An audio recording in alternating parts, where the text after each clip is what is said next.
하나님의 말씀을 전하시겠습니다. 어릴 적 명절이 되면 큰 집에 많은 가족들이 모였습니다.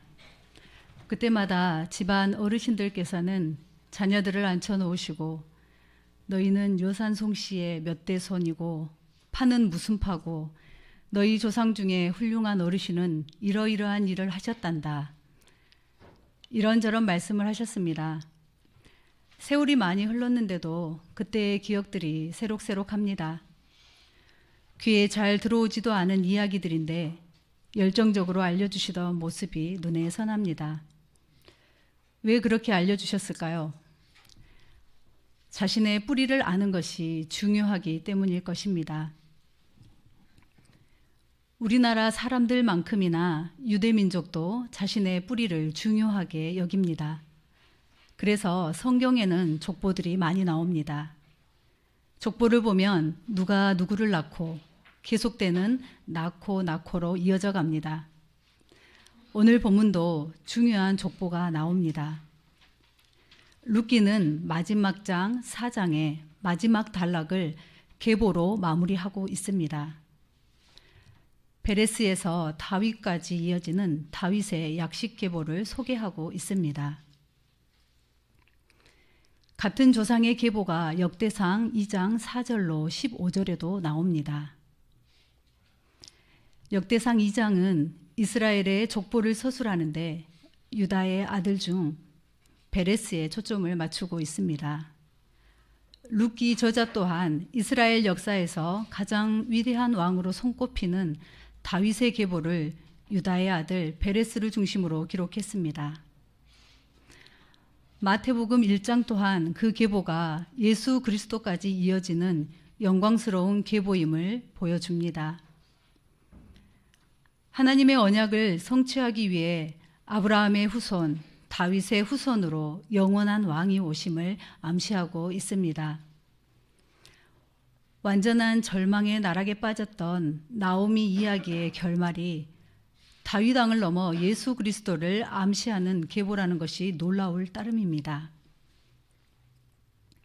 이렇듯 성경 여러 곳에 다윗의 계보들이 있다는 것을 보게 됩니다. 다시 본문으로 돌아가 보겠습니다. 룻기 4장 18절 이하는 베레스로부터 다윗까지의 계보를 보여주고 있습니다. 이 족보에 등장하는 인물은 모두 10명입니다. 그러나 베레스로부터 다윗까지가 단지 10대였다고 보기는 어렵습니다. 왜냐하면 베레스의 출생이 BC 1900년경이고 다윗의 출생이 BC 1040년경이므로 860여 년의 기간 동안 10대만 살았다고 보기는 어렵습니다. 따라서 본문의 족보는 필요한 사람만 선택적으로 기록한 요약된 족보였다는 것을 볼 수 있습니다. 그런데 이 짧고 간략한 계보를 자세히 살펴보면 대제사장 아론의 장인이었던 암미나답, 그리고 유다 지파의 족장이었던 나손과 같은 명예로운 이름도 있습니다. 하지만 그에 반해 다말이 시아버지와 부정한 관계를 통하여 낳은 베레스, 그리고 여리고의 기생 출신 라합에게서 태어난 보아스와 모압 여인 룻에게서 태어난 오벳과 같은 이름도 들어있음을 알게 됩니다. 즉 이스라엘 역사상 가장 위대한 왕인 다윗과 다윗 왕권을 이어받을 영원한 통치자 예수 그리스도의 족보 속에 이방인과 불의한 방법으로 출생한 사람들이 섞여 있다는 것을 알 수 있습니다. 이와 같은 사실은 하나님께서 혈통과 사회적인 지위 같은 외적인 조건에 의해서가 아니라 오직 개인의 믿음에 의해서 구원하신다는 사실을 나타냅니다. 그러므로 오직 믿음만이 인간이 하나님 앞에서 존귀한 자로 인정받고 구원에 이를 수 있는 유일한 조건이라고 할 수가 있는 것입니다. 그런데 궁금증이 생깁니다. 왜 다윗의 계보로 표현하지 않고 굳이 베레스의 계보라고 한 이유는 무엇일까요? 이는 본문 앞단락 4장 12절에 언급된 다말 때문일 것입니다. 이 계보는 또한 보아스의 어머니 라합과 오벳의 어머니 룻을 암시하고 있습니다. 유대 공동체에 들어온 이방 여인 룻은 다른 이방 여인 다말 그리고 라합과 함께 이스라엘의 중요한 계보의 구성원이 되었습니다. 그 계보가 지향하고 있는 인류의 구원자 예수 그리스도를 바라본다면 더 의미심장하게 여겨집니다. 그렇다면 룻기에 언급된 계보 속에 숨겨진 3명의 이방 여인에 대한 이야기가 궁금해지는데요. 이들의 이야기를 성경 속에서 찾아보도록 하겠습니다. 계보 속에 숨겨진 첫 번째 이방 여인은 다말입니다. 룻기 4장 12절을 보겠습니다. 여호와께서 이 젊은 여자로 말미암아 내게 상속자를 주사 내 집이 다말이 유다에게 낳아준 베레스의 집과 같게 하시기를 원하노라 하니라. 다말을 이야기하면서 베레스의 집을 언급합니다. 그렇다면 여기에서 말하고자 하는 다말과 베레스의 집은 어떤 관계일까요? 이 관계를 알려면 창세기로 거슬러 올라가 보아야 합니다.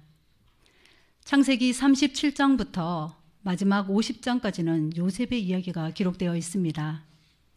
그런데 중간 38장에 야곱의 12아들 중 넷째 아들 유다의 별로 좋지 않은 에피소드가 불쑥 끼어들어 있습니다. 유다는 잠시 신앙적으로 침체되어 아버지 야곱의 집을 버리고 이방 땅에 들어가 살게 됩니다. 거기서 이방 여인을 만나 결혼을 하여 3 아들을 낳습니다. 그 첫째 아들이 엘이란 아들인데 이 장남 엘과 결혼한 여인이 바로 다말입니다. 엘이 자식 하나 낳아주지 못하고 일찍 죽고 둘째 아들도 다말과의 관계 속에서 죽습니다. 유다는 셋째 아들 셀라를 다말에게 주기를 원하지 않았습니다. 셀라도 형들과 같이 그렇게 죽을까 염려해서였죠. 시아버지 유다는 며느리 다말을 친정으로 보냅니다. 시아버지 유다가 자식 낳는 일을 방해를 합니다. 그러던 어느 날 시아버지 유다가 다말의 친정집에 가까이 왔다는 소식을 듣고 다말은 창녀로 위장하여서 유다를 유혹합니다. 그날 밤에 징표로 도장과 끈과 지팡이를 얻습니다. 석 달 후 유다는 며느리가 임신했다는 소식을 듣고 며느리를 죽이려고 합니다. 유다가 다말이 내민 증표를 보고 그 뱃속 아이의 아버지가 자신임을 알게 되죠. 유다는 자신을 유혹해 동침한 후 잉태한 다말을 향해 그는 나보다 옳도다, 즉 그녀는 나보다 더 의롭다고 고백을 합니다. 다말이 드디어 해산을 하고 쌍둥이를 낳는데 첫째 아이가 바로 베레스입니다. 이렇게 시아버지와 며느리 사이에서 태어나게 됩니다. 유다는 자손의 위기를 만나자 자신의 방법으로 그 위기를 모면하고자 했습니다. 그러나 다말은 자칫 불살라 죽을 수 있는 위험을 감수하면서까지 유다 가문의 후손을 남겼다는 의미에서 의로운 여인이었습니다. 결국 하나님의 구원 역사의 대를 이어간 사람이죠. 계보 속에 숨겨진 두 번째 이방 여인은 라합입니다. 여호수아서를 보면 여호수아는 가나안 정복을 앞두고 스승 모세가 했던 것처럼 가나안 땅에 2명의 정탐꾼을 보냅니다. 정탐꾼들의 사명은 가나안 땅과 여리고를 엿보는 것이지요. 여기에서 여리고를 특별히 언급한 것은 그만큼 여리고가 가나안의 중요한 성읍임을 암시합니다. 여리고는 가나안 땅에서 가장 오래된 성읍으로 BC 8000년경에 세워진 것으로 알려져 있습니다. 여리고는 든든한 요새이면서 가나안 땅의 관문이기도 했습니다. 따라서 이스라엘 백성이 여리고를 먼저 정복하는 것은 전략적으로 중요한 의미를 지닙니다. 이 정탐꾼들이 여리고에서 유숙한 곳이 바로 기생 라합의 집이었습니다.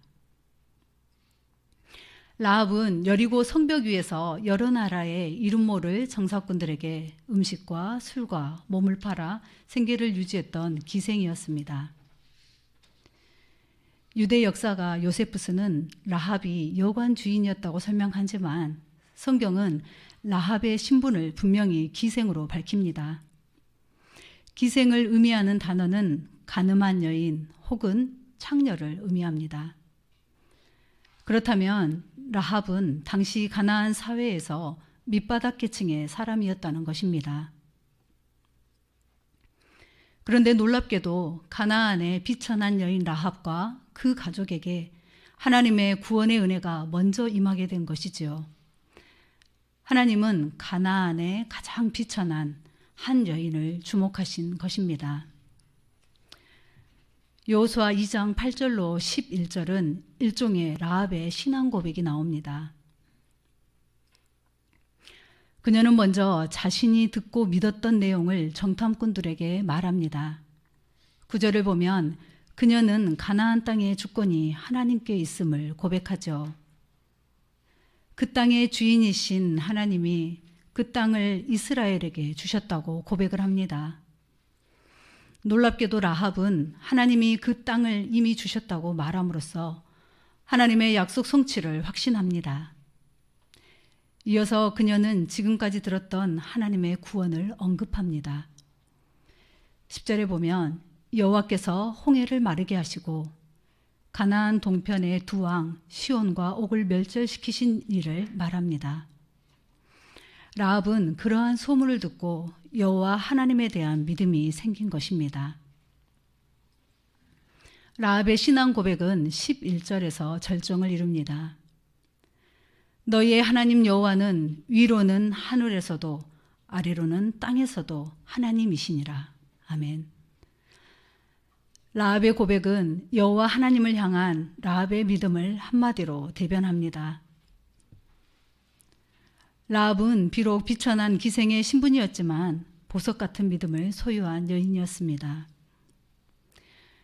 라합이 자기 민족을 배반하고 후에 정탐꾼들을 숨겨준 행동의 배경에는 바로 여호와 하나님을 향한 믿음이 자리하고 있었던 것입니다.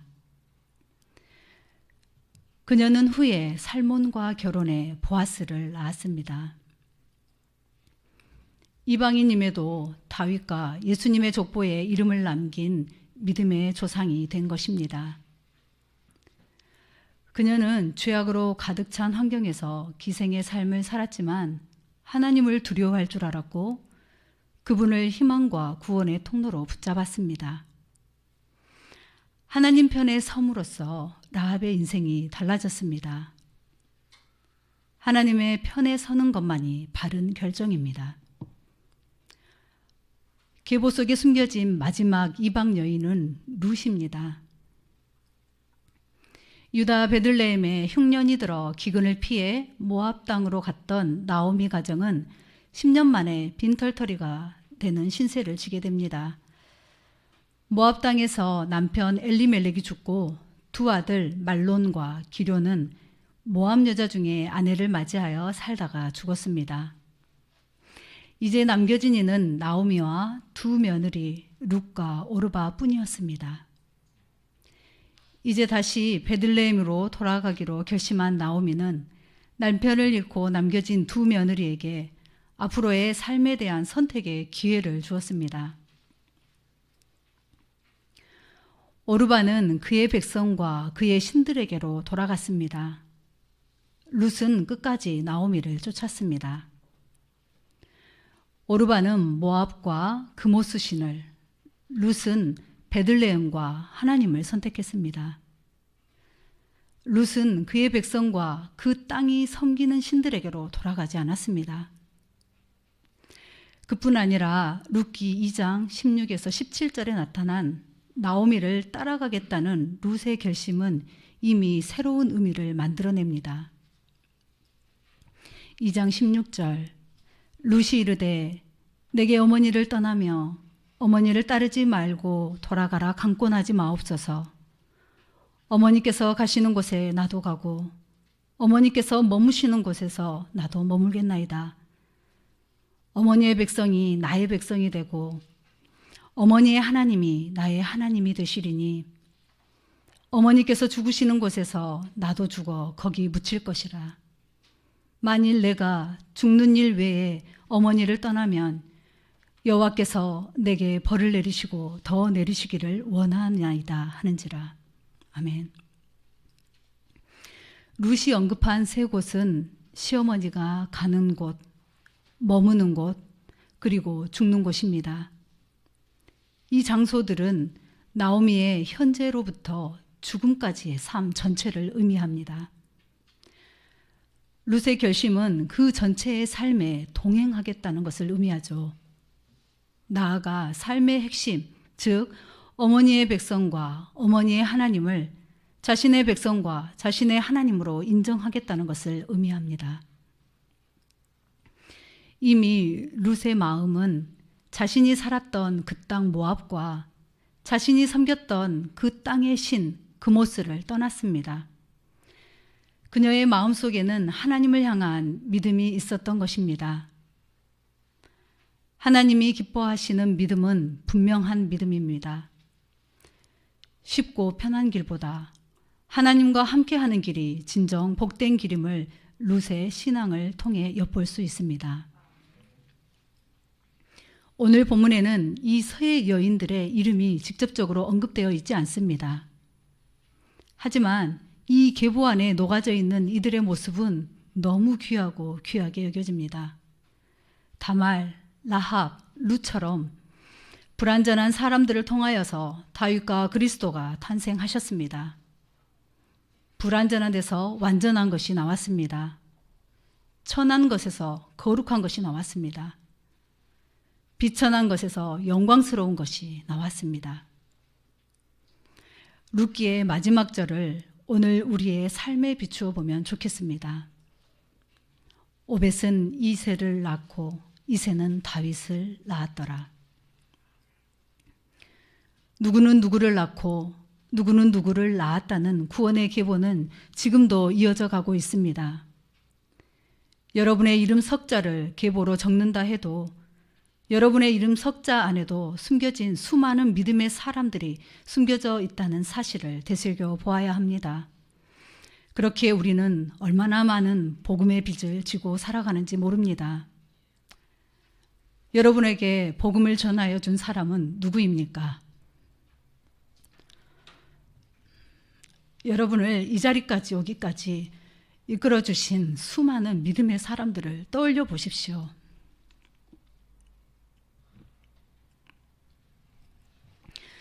세상 사람들도 세상의 족보를 가지고 자랑하고 그 족보를 계승하고 기념하려고 애를 씁니다.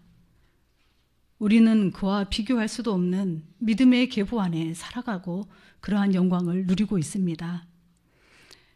소망 없는 우리 인생에 찾아와 주시고 우리들을 위해 십자가를 친히 지시고 우리를 구원하여 주신 주님을 생각하면 얼마나 감격스럽고 감사한지요. 그렇지만 여기에서 가슴 깊이 생각해 보아야 할 것이 있습니다. 나로부터의 믿음의 계보가 계속 확장되어 이어져 가고 있는지 말입니다. 여러분을 통한 믿음의 계보는 몇 대손까지 흘러가고 있습니까? 우리는 다양한 이유를 대며 복음을 전하기가 힘든 세상을 살아가고 있다고 말합니다. 하지만 그것이 진리인 것처럼 정당화하지 않았으면 좋겠습니다. 지금 주위를 돌아보면 복음에서 멀어진 자들도 많고 복음이 간절하게 요구되는 이들이 생각보다 아주 많다는 사실을 기억하시기를 바랍니다. 말씀을 마무리하겠습니다. 끊어질 위험에 처한 구원의 계보를 이어가기 위해서 목숨을 담보했던 다발의 의로운 믿음이 혹은 자기 민족을 배반하고 복음을 받아들여 목숨을 내놓았던 라합의 구원의 바른 믿음이 또는 자기 백성과 자기 신들을 버리고 하나님을 믿고 섬긴 룻의 분명한 믿음이 우리 모두에게 넘쳐나기를 소망합니다. 행여나 구원의 물줄기가 여러분에게 도달하고 난 다음에 다시는 흘러가지 않는 고인물로, 고여있는 복음으로 여러분의 삶 속에 가두고 있지 않는지 돌아보시기 바랍니다. 낳고 나음의 역사가 어디까지 진행되고 있는지 성경은 오늘 우리에게 묻고 있습니다. 기도하시겠습니다. 베레스의 계보는 이러하니라. 은혜로우신 하나님, 오늘 주신 본문 말씀의 제목처럼 우리의 믿음 계보를 살펴보기로 합니다. 수많은 믿음의 선진들이 목숨을 건 복음 전파가 흘러 오늘 나에게까지 가슴 벅찬 구원의 소식이 임하였음을 압니다. 사회적으로 천대받던 이들의 이름이 버젓이 예수님의 족보에 들어간 것을 보게 됩니다. 우리도 누군가의 구원 계보의 이름 가운데 깊이 녹아져서 복음의 빚을 갚아가는 복된 인생이 되길 원합니다.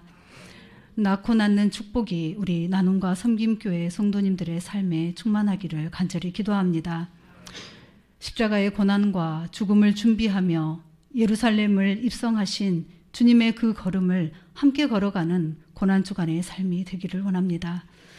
오늘도 살아계시고 역사하시는 예수 그리스도의 이름으로 간절히 기도드립니다. 아멘.